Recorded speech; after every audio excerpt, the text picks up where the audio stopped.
pamagat ng aking tula ay pagtanggap sa hindi nagbabagong katotohanan. Pagtanggap sa hindi magbabagong katotohanan.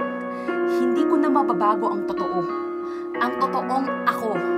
Nagrereklamo sa Diyos. Nagtatanong kung bakit hindi ikaw ang lalaking ibibigay sa akin. Sa katahimikan ng aking mga dasal, ako'y naliligaw, naghahanap ng kasagutan. Bakit o bakit? Hindi niya nakita na ikaw ang nararapat para sa akin. Ako'y nalulungkot sa katahimikan ng gabi. Ang puso ko'y mabigat sa mga hindi masambit na salita. Diyos, bakit hindi mo pinagbigyan ang aking mga kahilingan? Ngunit sa pagputok ng araw, isang bagong liwanag ang sumisikat.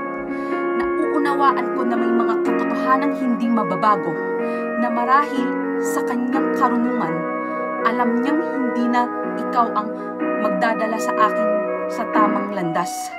Kaya't narito ako, tinatanggap ang katotohanan.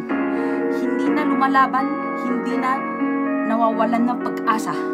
Sapagkat sa paglalakbay na ito, matatagpuan ko ang pag-ibig ng totoo, ang pag-ibig na mabuti. Hindi ko na mababago ang totoo, ngunit mababago ko kung paano ito titignan, na marahil sa kanyang dakilang plano, may ibang tao na nakalaan para sa akin.